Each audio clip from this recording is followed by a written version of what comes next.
রেখে আপনাদের সামনে এসে হাজির হয়েছে। আমাদের এই প্রিয় নগরীর প্রত্যেকটা জনসাধারণ সম্মানিত নাগরিকদেরকে আমরা ভালোবাসি। আমরা নাগরিকদের কল্যাণ কামনা করি। আমরা আমাদের এই নগরীকে একটি পরিচ্ছন্ন নগরী হিসাবে দেখতে চাই। আজকে এই যে পাশে ফুটওভার ব্রিজ আছে, এরকম অসংখ্য ফুটওভার ব্রিজ আমাদের এই নগরীতে আছে, কিন্তু পায়ে হেঁটে চলার সময় আপনার ভিতর থেকে নাড়ি বুড়ি বের হয়ে চলে আসবে, দুর্গন্ধ আর দুর্গন্ধ, ময়লার স্তূপ। এখানে কোনো প্রশাসন আছে এবং প্রশাসনের কোনো দায় আছে, এটা বুঝবার কোনো সাধ্য নাই। আমরা বলবো যে এই সিটির মেয়াদ উত্তীর্ণ হয়েছে, আপনারা দ্রুত এই সিটির নির্বাচন দিয়ে নির্বাচিত জনপ্রতিনিধিদের হাতে ক্ষমতা দেন, তাহলে তারাই এই সিটিকে একটা পবিত্র পরিচ্ছন্ন নগর হিসাবে গড়ে তোলার উদ্যোগ নেবেন। আমরা বর্তমান প্রশাসকের কাছে বলতে চাই, আপনি রাজনৈতিক কোটায় এসেছেন, সরকার আপনাকে একজন দলীয় নেতাকে সিটির প্রশাসক বানিয়েছে।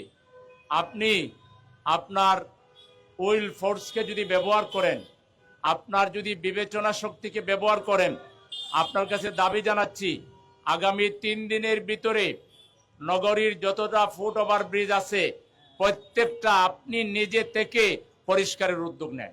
আপনি ডাক দেন নগরবাসীকে, আমরা সাথে থাকব। আপনার দলীয় কর্মীদেরকে নামান, আমরা আমাদের জামাতের কর্মীদেরকে নামাবো, সাধারণ নাগরিকরা নামবে। আমরা আমাদের সিটিকে পবিত্র দেখতে চাই। সামনে এতেকাফ, শবে কদর, ঈদ, এতগুলো বড় বড় বিষয় সামনে। এই সময় সিটিটাকে এইভাবে ময়লায় আবর্জনার স্তূপে আপনার রেখে এইটা কোনো ভালো কাজ হতে পারে না। আমরা আজকে রোজা রেখে এই কষ্ট করছি। আমরা জনগণকে সচেতন হওয়ার আহ্বান জানাচ্ছি, জাগ্রত হওয়ার আহ্বান জানাচ্ছি। আমাদের সবার দায়িত্ব আছে। আমরা সবাই ময়লা যেখানে সেখানে ফেলবো না, আমরা ময়লা নির্ধারিত জায়গায় ফেলবো। আমরা প্রত্যেকে আমাদের বাসাবাড়ির আশপাশ এবং আমাদের দোকানপাটের আশপাশ এবং আমাদের এই নগরীকে পরিচ্ছন্ন রাখার জন্য, পরিচ্ছন্নতা বা ইমানের অঙ্গ। আল্লাহ রাসূল সাল্লাল্লাহু আলাইহি ওয়াসাল্লাম বলেছেন, আত-তুহুরু শাত্রুল ঈমান, ইমানের অন্যতম অঙ্গ হচ্ছে পবিত্রতা। আসুন আমাদের এই সিটিকে আমরা পরিচ্ছন্ন করি, পবিত্র করি। একই সাথে মশার উৎপাতে আমরা নামাজ পড়তে পারতেছি না, আমরা রোজা রাখতে পারতেছি না, সেহরি খাইতে পারতেছি না, ইফতারি খেতে পারছি না, তারাবির নামাজের সমস্যা হচ্ছে, তাহাজ্জুদের নামাজের সমস্যা হচ্ছে, সামনে এতেকাফের সমস্যা হবে, শবে কদর পালনের সমস্যা হবে। আল্লাহর ওয়াস্তে আগামী 2-3 দিনের ভিতরে আপনারা ময়লাকে পরিষ্কার করুন, মশা নিধনে কার্যকরী উদ্যোগ নেন। আপনি বলছেন ফান্ড নাই, আপনাদের দল তো অনেক বড় দল, মনে করেন আপনারা ক্ষমতায় আসছেন, ফান্ড দলীয়ভাবে দেন, আমাদের কাছেও চান, আমরাও দিব, আমাদের দল থেকেও আমরা দিব, আপনাদের দল থেকেও দেন। জনগণকেও আহ্বান জানান, এখানে বাক্স বানাইয়া রেখে দেন যে সিটি পরিষ্কার করব, টাকা লাগে, জনগণই টাকা দিবে। এবং সিটির পরিচ্ছন্নতা কর্মী যারা আছে, আর আমাদের জনগণকে যদি আহ্বান জানান স্বেচ্ছাসেবক হিসাবে, তাইলে অনেক মানুষই এই পরিচ্ছন্নতা অভিযানে অংশ নিবে। আল্লাহর ওয়াস্তে ময়লা দূর করুন, আপনারা মশক নিধনে কার্যকরী পদক্ষেপ নিন। আপনি সিটিবাসীকে আহ্বান জানান, আমরা জনগণ আপনার পাশে থাকব। কিন্তু যদি দায়িত্বশীলতার পরিচয় না দেন, আপনারা কোনো উদ্যোগে না নেন, তাহলে আপনারা সরকারের থেকে জাতির জন্য কি করবেন? একটা সিটি পরিষ্কার করতে পারবেন না, মশা মারতে পারবেন না, বা এটা তো আর ফ্লাইওভার নির্মাণ না, এটা তো বিরাট রাস্তা নির্মাণ না, হাজার হাজার কোটি টাকার কোনো বিষয় তো না। বিষয়টা হলো সদিচ্ছা, বিষয়টা হলো আন্তরিকতার, বিষয়টা হলো মানুষের কল্যাণের চিন্তা মাথায় রাখা। একটু উদ্যোগ নিন, আমরা আপনাদের পাশে থাকব। আমরা আগামী 3 দিনের ভিতরে এই সিটিকে পরিষ্কার করা এবং মশা মুক্ত করার জন্য সরকারের কাছে জোর দাবি জানাচ্ছি। সরকার বাস্তবসম্মত পদক্ষেপ নেবেন। আর একই সাথে আমি জামাতে ইসলামীর ভাইদেরকে বলবো যে আপনারা স্বেচ্ছাসেবক হয়ে মশা নিধনে ওয়ার্ডে ওয়ার্ডে ভূমিকা রাখুন, পরিষ্কার পরিচ্ছন্নতায় আপনারা ভূমিকা রাখুন। এবং আপনারা যদি এইভাবে ভূমিকা রাখেন, আল্লাহর রহমত পাবেন, মানুষের দোয়া পাবেন, মানুষের ভালোবাসা পাবেন। রাজনীতি করতে হইলে আল্লাহর রহমতের জরিয়া হিসাবে মানুষের ভালোবাসা পেতে হয়, মানুষের সমর্থন পেতে হয়। এমন কাজ করুন যে কাজ করলে মানুষের ভালোবাসা পাওয়া যায়, মানুষের সমর্থন পাওয়া যায়, আল্লাহর রহমত পাওয়া যায়। আমি আশা করব জামাত ইসলামী ঢাকা মহানগরী উত্তরের কর্মী ভাইরা তারা স্বেচ্ছাসেবক হয়ে অন্তত এই দুইটা দায়িত্ব তারা পালনে আগে আসবেন, মশা নিধনে এবং পরিষ্কার পরিচ্ছন্নতা রক্ষায়। একই সাথে আমরা বলবো যে এই সিটিকে একটা মানব কল্যাণের নগরী বানানো সম্ভব। এই যে অসহায় বনি আদমের হাত পেতে থাকা, এই যে বস্তিতে যে মানুষগুলো থাকে, আজকে অনেকের মাথা গোজার ঠাঁই নাই, আজকে অনেকের পরনে ভালো কাপড় নাই, আজকে চিকিৎসার ব্যবস্থা নাই।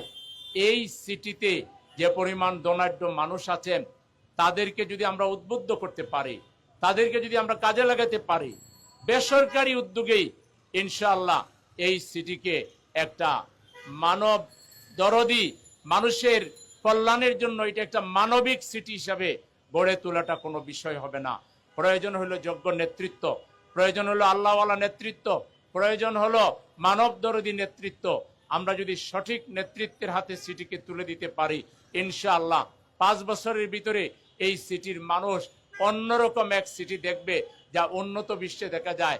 আমরা সেই রকম একটা আধুনিক ডিএনসিসি গড়ে তোলার জন্য আমরা জনগণকে আহ্বান জানাবো যে আসুন নির্বাচনের দাবিতে আমরা ঐক্যবদ্ধ হই, দ্রুত যাতে সরকার নির্বাচন ঘোষণা করে এবং আমরা যেন জনগণ ভোট দিতে পারি এবং ভোটের মাধ্যমে একজন আমরা মেয়র এবং কাউন্সিলর নির্বাচন করার মাধ্যমে এই সিটির সমস্যাগুলো চিহ্নিত করে প্রত্যেকটা সমস্যার সমাধান করে আমরা উন্নত বিশ্বের যে সিটি প্রশাসন আছে তার মতো করে স্বচ্ছ ট্রান্সপারেন্ট এই সিটির প্রত্যেকটা সমস্যাও জনগণকে জানাতে হবে। আমরা ইতিমধ্যে মানুষ যাতে তার সমস্যা জানাতে পারে এজন্য আমরা একটা অ্যাপ খুলেছি। উদ্দেশ্য হলো প্রত্যেকটা এলাকার জনগণ তারা তাদের সমস্যা আমাদেরকে জানাবে, আমরা নোট করে ভিজিট করব। ইতিমধ্যে অন্তত 50টার মতো সমস্যা আমাদের নোটে এসেছে, যার অন্তত 10-20% আমরা বাস্তবায়ন করেছি, সমস্যার সমাধান আমরা করেছি। আমাদের কাছে আমাদের সামর্থ্যের মধ্যে যেটা সেটা আমরা করেছি এবং আমরা যেটা আমাদের সামর্থ্যের মধ্যে নাই, যেমন গ্যাসের দাবি, তারপরে আপনার বিদ্যুতের চাহিদা ইত্যাদি ইত্যাদি, হোল্ডিং ট্যাক্স সহ, এটার জন্য আজকেই আমরা এই মিরপুরে আমাদের সম্মানিত আমির জামাতের আসনে গ্যাসের সমস্যার সমাধানের জন্য সেখানে একটা ডেলিগেশন দেখা করছে। পানির সমস্যার সমাধানের জন্য আমরা কথা বলতেছি। বিভিন্ন ধরনের যে সমস্যাগুলো আছে সংশ্লিষ্ট কর্তৃপক্ষকে আমরা সজাগ করার মাধ্যমে, সচেতন করার মাধ্যমে তারা যাতে অবহেলা না করেন, জনগণের পয়সায় তারা বেতন পান, জনগণের পয়সা নিয়ে তারা জনগণকে যেন কষ্ট না দেন, তাদেরকে সজাগ সচেতন করেন। আমি একটু পরে মিরপুরের ওই রিলেটেড যারা সরকারি কর্মকর্তা আছেন তাদের সাথে ফোনে কথা বলবো। আমাদের ডেলিগেশন গিয়েছে, আমি ফোনে কথা বলবো। আমরা আশা করি আমরা সবাই নাগরিকরা যদি সজাগ থাকি, রাজনৈতিক দলের নেতাকর্মীরা যদি সজাগ থাকি, আমাদের জনগণের প্রতি যদি যে দায়বদ্ধতা আছে এটাকে যদি আমরা অনুভব করি, তাহলে কেউ দায়িত্ব অবহেলা করে পার পাবে না। এখন দেশে একটি দায়িত্বশীল বিরোধী দল আছে জামাত ইসলামী। আমরা কিন্তু জনগণের সমস্যা নিয়ে জনগণের পাশে থাকব। আমরা কাউকে জনগণের দায়িত্ব নিয়ে তারা ইচ্ছে মতো শুধু নিজের আখের গুছাবেন, অবহেলা করে যাবেন আর জনগণ কষ্ট পাবে, এই সুযোগ আমরা দিব না। আমরা জনসচেতনতা তৈরি করব। যারা সরকারি দায়িত্বে আছে তাদেরও যাতে আত্মসচেতনতা বাড়ে, দায়িত্ববোধ বাড়ে, এজন্য আমরা প্রতিনিয়ত কাজ করে যাব, দেখা করব। আমরা তাদেরকে সচেতন রাখার জন্য, দায়িত্বশীল রাখার জন্য আমাদের পক্ষ থেকে কাজ করব। সেজন্য আমি সম্মানিত সাংবাদিক ভাইদের মাধ্যমে সিটির জনগণকে আহ্বান জানাচ্ছি, আপনারা আমাদের অ্যাপের মাধ্যমে আপনাদের সমস্যাগুলো আমাদের জানান, আমরা সমস্যাগুলো জেনে ভিজিট করব এবং যেটা আমাদের পক্ষে সম্ভব আমরা সেটা বাস্তবায়ন করব। যেটা আমাদের পক্ষে সম্ভব নয় আমরা সরকারকে, সিটি কর্পোরেশনের নেতৃবৃন্দকে আমরা সেটা দৃষ্টি আকর্ষণ করে সেটা করানোর জন্য, দাবি আদায় করার জন্য আমরা চেষ্টা করব। আসলে এই দুনিয়াতে কেউ অধিকার দেয় না, অধিকার আদায় করে নিতে হয়। এজন্য জনগণকে সচেতন হইতে হবে, রাজনৈতিক দলের নেতা কর্মীদেরকে সচেতন হইতে হবে, সরকারি দায়িত্বপ্রাপ্ত মহলকে, সংশ্লিষ্ট ব্যক্তিদেরকেও সচেতন হইতে হবে। সবার সচেতনতা, আন্তরিকতা, দায়বদ্ধতা এবং নৈতিক যে দায়িত্ব আছে এই সব কিছু মিলিয়ে আমরা যদি আল্লাহকে ভয় করে চলতে পারি, এই রোজার মূল উদ্দেশ্য হলো লাআল্লাকুম তাত্তাকুন, যেন আমরা তাকওয়া হাসিল করতে পারি। তাকওয়ার মূল কথা হচ্ছে যে কোনো দায়িত্ব আল্লাহকে ভয় করে, আল্লাহকে ভালোবেসে সঠিকভাবে আঞ্জাম দেওয়া, দায়িত্বে ফাঁকি না দেওয়া, দায়িত্ব পালন করতে গিয়ে জনগণের কাছ থেকে ঘুষ গ্রহণ না করা, দুর্নীতি না করা, দায়িত্ব পালন আল্লাহর সন্তুষ্টির নিমিত্তে করা, দায়িত্ব আমানতদারিতার সহিত পালন করা, দায়িত্ব মানুষের কল্যাণে, এটা আল্লাহর পক্ষ থেকে আমাদের উপরে দায়িত্ব হিসেবে সেইভাবে জবাবদিহির অনুভূতি নিয়ে পালন করা, এটার নাম হচ্ছে তাকওয়া। এই রোজা থেকে যেন অন্তত আমরা শিক্ষা নিয়ে জনজীবনের দুর্ভোগ লাঘবে আমরা যেন সবাই আগায় আসি। সবাইকে সে আহ্বান জানিয়ে আগামী দিনে একটি আধুনিক সিটি গড়ে তোলার জন্য আমরা সবাই যার যার জায়গা থেকে দায়িত্বশীল ভূমিকা পালন করে আমাদের এই নগরকে একটি শান্তিপূর্ণ নগর হিসাবে, এটা সব ধরনের সন্ত্রাস, সব ধরনের হানাহানি, চাঁদাবাজি, টেন্ডারবাজি, খুন, ধর্ষণ, মানুষের উপরে অত্যাচার মুক্ত একটি স্বাধীন, সার্বভৌম, একটি সুন্দর একটা সমাজ হিসাবে আমরা যেন গড়ে তুলতে পারি, তার জন্য আমরা সবাই ঐক্যবদ্ধ হব। দলীয় ভিত্তিতে সবকিছু চিন্তা না করে আমরা সব সময় আমাদের অধিকারের কথা সবার আগে দেখব। কার দ্বারা, কাদের দ্বারা আমাদের অধিকার আমরা পাচ্ছি, কে আমাদের অধিকার হরণ করছে, অধিকার হরণকারীদের বিরুদ্ধে আমাদেরকে দুর্বার আন্দোলন করতে হবে। আমরা কোন প্রকার অধিকার হরণকারী, জালিম, ফ্যাসিবাদের তল্পিবাহক এবং কোন স্বৈর শাসন আমরা বাংলাদেশে দেখতে চাই না। পরিবর্তনের মধ্য দিয়ে যে বাংলাদেশ এসেছে, এই বাংলাদেশকে আমরা পুরোপুরি একটি স্বাধীন সার্বভৌম বাংলাদেশ দেখতে চাই। এখানে কারো কাছে মস্তক বিক্রি করে দিয়ে, দাসখত দিয়ে আমরা অন্যের দয়া নিয়ে বাংলাদেশ চালাবো, এটা নয়। বাংলাদেশ আমরা স্বাধীনভাবে চালাবো। আমরা 18 কোটি মানুষ নিজেরা বুদ্ধি পরামর্শ করে, আমাদের বুদ্ধিতে আমাদের স্বার্থ রক্ষা করে আমরা বাংলাদেশকে এগিয়ে নিয়ে যাব। আমরা অন্যের প্রধানত হব না, আমাদের দেশকে বিক্রি করব না, আমাদের দেশের আজাদিকে আমরা হরণ করব না। এই ব্যাপারে ক্ষমতার জন্য আমরা আমাদের দেশের মর্যাদা যেন বিশ্বের কাছে ছোট না করি। ক্ষমতার জন্য, ক্ষমতা টিকিয়ে রাখার জন্য আমরা যেন অন্যের কাছে দাস হয়ে না যাই।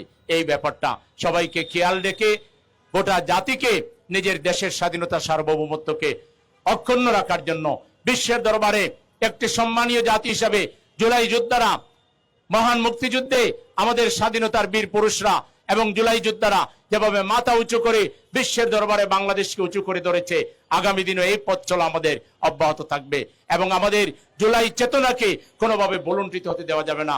জুলাই সনদ বাস্তবায়ন করতে হবে, পার্লামেন্টে সংস্কার পরিষদের শপথ নিতে হবে সবাইকে এবং 180 দিনের ভিতরে এই সংবিধান সংশোধন করে নতুন সংবিধানের ভিত্তিতে বাংলাদেশকে শাসন করতে হবে।